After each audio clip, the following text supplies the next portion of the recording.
nudged his companion. The two men stared with round, bucolic eyes and slightly open mouths. A big scarlet Rolls-Royce had just stopped in front of the local post office.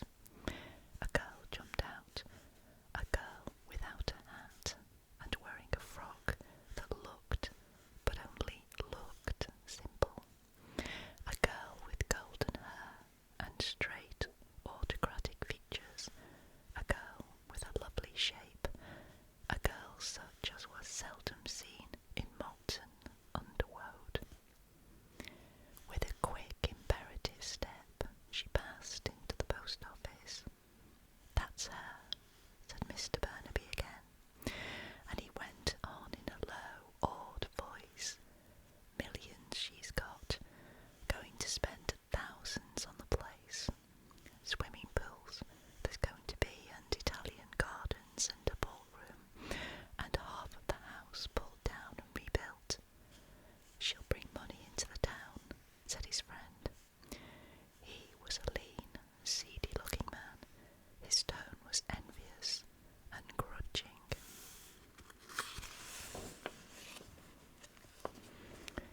Mr. Burnaby agreed. "Yes, it's a great thing for Molten Underwood. A great thing it is." Mr. Burnaby was complacent about it. "Wake us all up proper," he added. "Bit of difference from Sir George," said the other. "Ah, it was the horses did for him," said Mr. Burnaby indulgently. "Never had no luck." "What did he get for the place?" "A cool 60,000, so I've heard." The lean man whistled. Mr. Burnaby went on triumphantly. "And they say she'll have spent another 60,000 before she's finished." "Wicked," said the lean man. "Where'd she get all that money from?" "America, so I've heard. Her mother was the only daughter of one of those millionaire blokes, quite like the pictures, isn't it?" The girl came out of the post office and climbed into the car. As she drove off, the lean man followed her with his eyes. He muttered, "It seems all wrong to me, her looking like that. Money and looks, it's too much. If a girl's as rich as that, she's no right to be a good looker as well. And she is a good looker. Got everything that girl has. Doesn't seem fair." 2. Extract from the social column of the Daily Black. "Among those supping at Chez ma tante, I noticed beautiful Linnet Ridgway. She was with the Honourable Joanna Southwood, Lord Windlesham and Mr. Toby Bryce. Miss Ridgway, as everyone knows, is the daughter of Mellywich Ridgway, who married Anna Hartz. She inherits from her grandfather, Leopold Hartz, an immense fortune. The lovely Linnet is the sensation of the moment, and it is rumoured that an engagement may be announced shortly. Certainly, Lord Windlesham seemed very épris. 3. The Honourable Joanna Southwood said, "Darling, I think it's going to be all perfectly marvellous." She was sitting in Linnet Ridgway's bedroom at Woad Hall. From the window, the eye passed over the gardens to open country with blue shadows of woodlands. "It's rather perfect, isn't it?" said Linnet.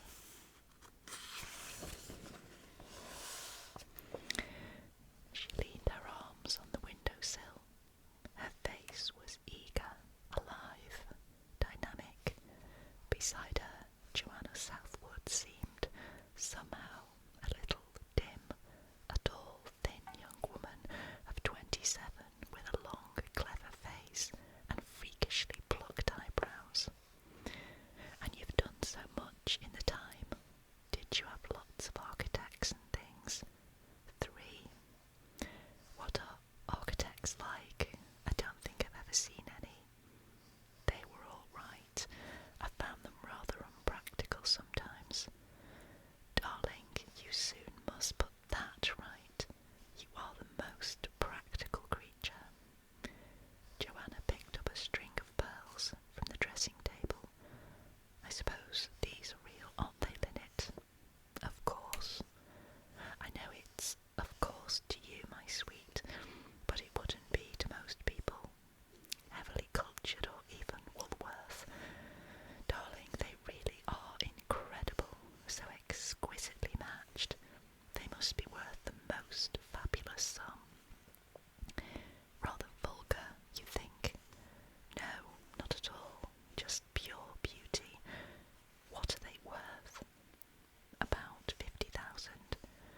Linet's had a mood. So long, my sweet. Linet replaced the receiver. She crossed back to Joanna. That's my oldest friend, Jacqueline de Belfort. We were together at a convent in Paris. She's had the most terrible bad luck. Her father was a French count. Her mother was American, a southerner. The father went off with some woman, and her mother lost all her money in the Wall Street crash. Jackie was left absolutely broke. I don't know how she's managed to get along the last 2 years. Joanna was polishing her deep blood-coloured nails with her friend's nail pad. She leant back, with her head on one side, scrutinising the effect. "Darling," she drawled, "won't that be rather tiresome? If any misfortunes happen to my friends, I always drop them at once. It sounds heartless, but it saves such a lot of trouble later. They always want to borrow money off you, or else they start a dressmaking business, and you have to get the most terrible clothes from them, or they paint lampshades or do batik scarves. So, if I lost all my money, you'd drop me tomorrow?" "Yes, darling, I would. You can't say I'm not honest about it. I only like successful people, and you'll find that's true of nearly everybody. Only most people won't admit it. They just say that really they can't put up with Mary or Emily or Pamela anymore. Her troubles have made her so bitter and peculiar. Poor dear." "How beastly you are, Joanna. I'm only on the make, like everyone else. I'm not on the make. For obvious reasons, you don't have to be sordid when good-looking, middle-aged American trustees pay you over a vast allowance every quarter. And you're wrong about Jacqueline," said Linet. "She's not a sponge. I've wanted to help her, but she won't let me. She's as proud as the devil. What's she in such a hurry to see you for? I'll bet she wants something. You just wait and see." "She sounded excited about something," admitted Linet. "Jackie always did get frightfully worked up over things. She once stuck a penknife into someone. Darling, how thrilling. A boy was teasing a dog. Jackie tried to get him to stop. He wouldn't. She pulled him and shook him, but he was much stronger than she was, and at last she whipped out a penknife and plunged it right into him. There was the most awful row. I should think so. It sounds most uncomfortable." Linet's maid entered the room. With a murmured word of apology, she took down a dress from the wardrobe and went out of the room with it. "What's the matter with Marie?" asked Joanna. "She's been crying." "Poor thing. You know, I told you she wanted to marry a man who has a job in Egypt. She didn't know much about him, so I thought I'd better make sure he was all right. It turned out that he had a wife already, and 3 children." "What a lot of enemies you must make, Linet." "Enemies?" Linet looked surprised. Joanna nodded and helped herself to a cigarette. "Enemies, my sweet. You're so devastatingly efficient, and you're so frightfully good at doing the right thing." Linet laughed. "Why, I haven't got an enemy in the world." 4. Lord Windlesham sat under the cedar tree. His eyes rested on the graceful proportions of Woad Hall. There was nothing to mar its old-world beauty. The new buildings and additions were out of sight round the corner. It was a fair and peaceful sight, bathed in the autumn sunshine. Nevertheless, as he gazed, it was no longer Woad Hall that Charles Windlesham saw. Instead, he seemed to see a more imposing Elizabethan mansion, a long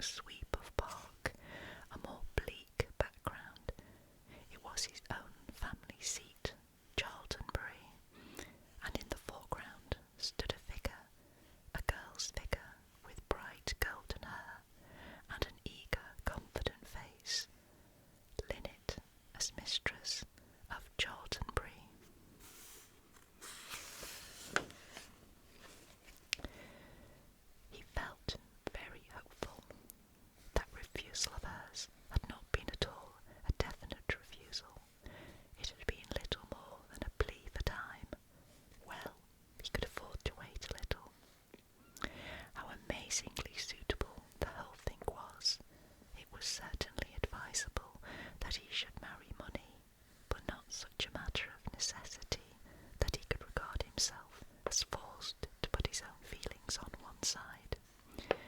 And he loved Lynette. He would have wanted to marry her even if she had been practically penniless, instead of one of the richest girls in England. Only, fortunately, she was one of the richest girls in England. His mind played with attractive plans for the future, the mastership of the Rochdale perhaps, the restoration of the West Wing, no need to let the Scotch shooting. Charles Windlesham dreamed in the sun. 5. It was 4 o'clock when the dilapidated little two-seater stopped with a sound of crunching gravel. A girl got out of it, a small, slender creature with a mop of dark hair. She ran up the steps and tugged at the bell. A few minutes later, she was being ushered into the long, stately drawing room, and an ecclesiastical butler was saying with the proper mournful intonation, "Miss de Belfort, Lynette, Jackie." Windlesham stood a little aside, watching sympathetically as this fiery little creature flung herself open-armed upon Lynette. "Lord Windlesham, Miss de Belfort, my best friend." A pretty child, he thought, not really pretty, but decidedly attractive, with her dark curly hair and her enormous eyes. He murmured a few tactful nothings, and then managed unobtrusively to leave the two friends together. Jacqueline bounced, in a fashion that Lynette remembered as being characteristic of her. "Windlesham, Windlesham, that's the man the papers always say you're going to marry. Are you, Lynette? Are you?" Lynette murmured, "Perhaps. Darling, I'm so glad he looks nice. Oh, don't make up your mind about it. I haven't made up my own mind yet." "Of course not. Queens always proceed with due deliberation to the choosing of a consort. Don't be ridiculous, Jackie."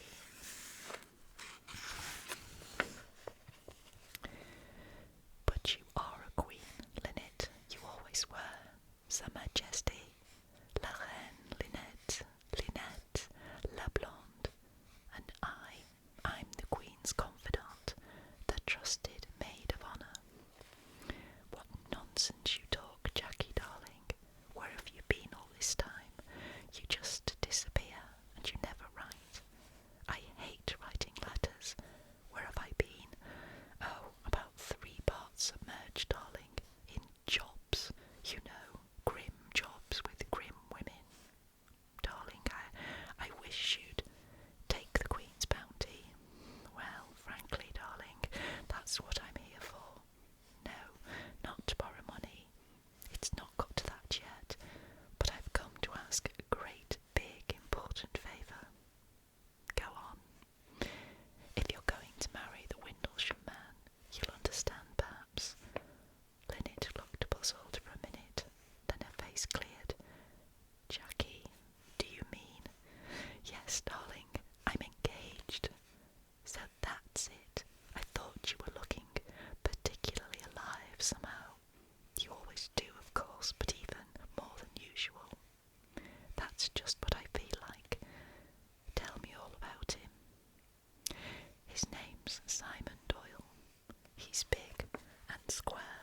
perhaps too, I want you to give the job to Simon." "Oh," Linnet was startled. Jacqueline rushed on. "He's got all that sort of thing at his fingertips. He knows all about estates, was brought up on one, and he's got his business training too. Oh, Linnet, you will give him a job, won't you, for love of me? If he doesn't make good, sack him. But he will, and we can live in a little house, and I shall see lots of you, and everything in the garden will be too divine." She got up. "Say you will, Linnet. Say you will, beautiful Linnet, tall golden Linnet, my own very special Linnet, say you will." "Jackie, you will." Linnet burst out laughing. "Ridiculous, Jackie. Bring along your young man and let me have a look at him, and we'll talk it over." Jackie darted at her, kissing her exuberantly. "Darling Linnet, you're a real friend. I knew you were. You wouldn't let me down, ever. You're just the loveliest thing in the world. Goodbye." "But, Jackie, you're staying." "Me? No, I'm not. I'm going back to London, and tomorrow I'll come back and bring Simon, and we'll settle it all up. You'll adore him. He really is a pet. But you can't wait and just have tea." "No, I can't wait, Linnet. I'm too excited. I must get back and tell Simon. I know I'm mad, darling, but I can't help it. Marriage will cure me, I expect. It always seems to have a very sobering effect on people." She turned at the door, stood a moment, then rushed back for a last quick bird-like embrace. "Dear Linnet, there's no one like you." 6. Monsieur Gaston Blondin, the proprietor of that modish little restaurant, Chez Madame, was not a man who delighted to honour many of his clientele. The rich, the beautiful, the notorious, and the well-born might wait in vain to be singled out and paid special attention. Only in the rarest cases did Monsieur Blondin, with gracious condescension, greet a guest, accompany him to a privileged table, and exchange with him suitable and apposite remarks. On this particular night, Monsieur Blondin had exercised his royal prerogative 3 times, once for a duchess, once for a famous racing peer, and once for a little man of comical appearance, with immense black moustaches, who, a casual onlooker, would have thought could bestow no favour on Chez Madame by his presence there. Monsieur Blondin, however, was positively fulsome in his attentions. Though clients had been told for the last half-hour that a table was not to be had, one now mysteriously appeared, placed in a most favourable position. Monsieur Blondin conducted the client to it with every appearance of empressement. "But naturally, for you there is always a table, Monsieur Poirot. How I wish that you would honour us oftener." Hercule Poirot smiled, remembering that past incident wherein a dead body, a waiter, Monsieur Blondin, and a very lovely lady had played a part. "You are too amiable, Monsieur Blondin," he said. "And you are alone, Monsieur Poirot." "Yes, I am alone." "Oh well, Jules here will compose for you a little meal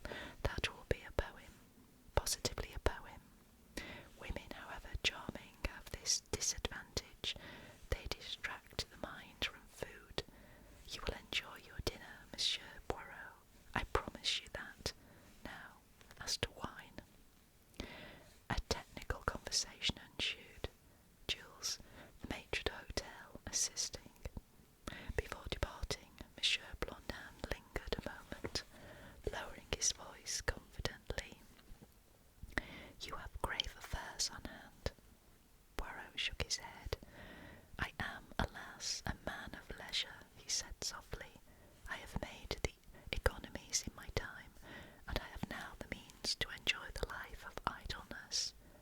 I envy you. No, you would be unwise to do so. I can assure you it is not so gay as it sounds. He sighed. How true is the saying that man was forced to invent work in order to escape the strain of having to think. Monsieur Blondin threw up his hands. But there is so much.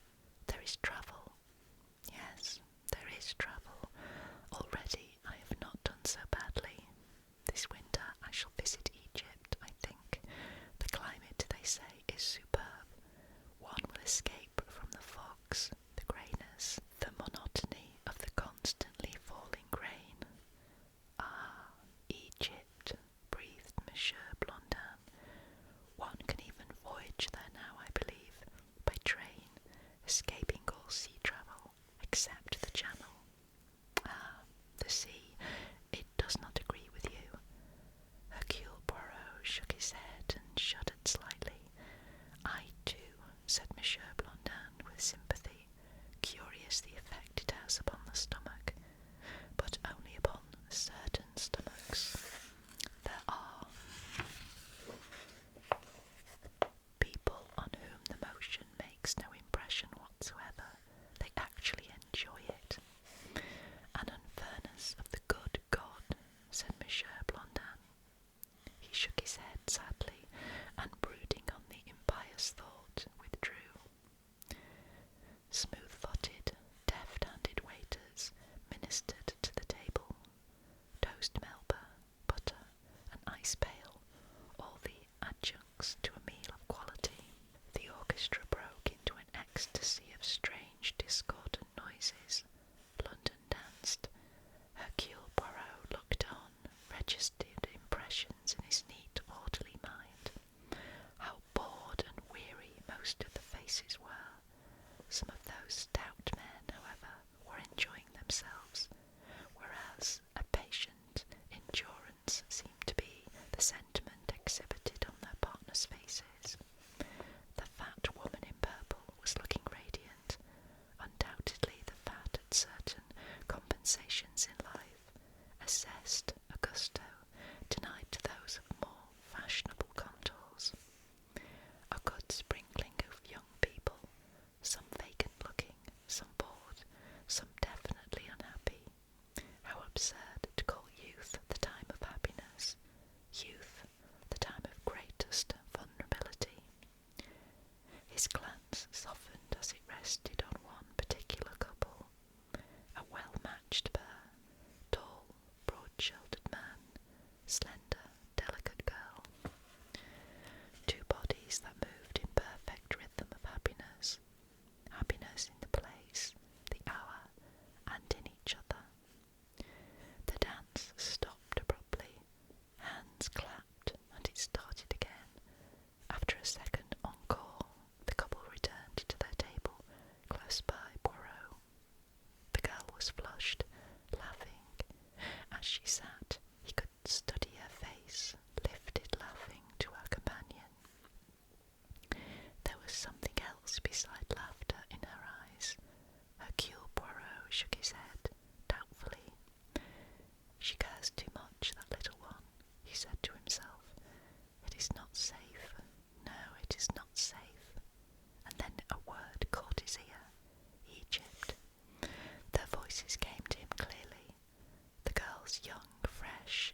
eyes dilated, almost with fear.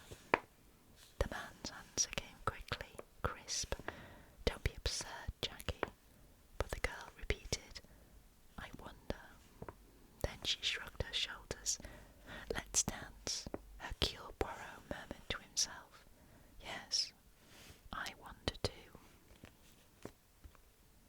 7. Joanna Southwood said, "And suppose he's a terrible tough?" Lynette shook her head. "Oh, he won't be. I can trust Jacqueline's taste." Joanna murmured, "Ah, but people don't run true to form in love affairs." Lynette shook her head impatiently. Then she changed the subject. "I must go and see Mr. Pierce about those plans." "Plans?" "Yes, some dreadful insanitary old cottages. I'm having them pulled down and the people moved." "How sanitary and public-spirited of you, darling. They'd have had to go anyway. Those cottages would have overlooked my new swimming pool. Do the people who live in them like going?" "Most of them are delighted. One or two are being rather stupid about it. Really tiresome, in fact. They don't seem to realise how vastly improved their living conditions will be. But you're being quite high-handed about it, I presume." "My dear Joanna, it's to their advantage, really." "Yes, dear, I'm sure it is. Compulsory benefit." Lynette frowned. Joanna laughed. "Come now, you are a tyrant, admit it. A beneficent tyrant, if you like. I'm not the least bit of a tyrant, but you like your own way." "Not especially." "Lynette Ridgway, can you look me in the face and tell me of any one occasion on which you failed to do exactly as you wanted?" "Heaps of times." "Oh, yes, heaps of times, just like that, but no concrete example. And you simply can't think of one, darling, however hard you try." The triumphal progress of Lynette Ridgway in her golden car. Lynette said sharply, "You think I'm selfish?" "No, just irresistible. The combined effect of money and charm. Everything goes down before you. What you can't buy with cash, you buy with a smile. Result, Lynette Ridgway, the girl who has everything." "Don't be ridiculous, Joanna." "Well, haven't you got everything?" "I suppose I have. It sounds rather disgusting somehow." "Of course it's disgusting, darling. You'll probably get terribly bored and blasé by and by. In the meantime, enjoy the triumphal progress in the golden car. Only I really do wonder what will happen when you want to go down a street which has a board saying 'No thoroughfare.'" "Don't be idiotic, Joanna," as Lord Windlesham joined them. Lynette said, turning to him, "Joanna is saying the nastiest things to me." "All spite, darling, all spite," said Joanna, vaguely, as she got up from her seat. She made no apology for leaving them. She had caught the glint in Windlesham's eye. He was silent for a minute or two. Then he went straight to the point. "Have you come to a decision, Lynette?" Lynette said slowly, "Am I being a brute? I suppose, if I'm not sure, I ought to say no."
disturbing her complete satisfaction with life.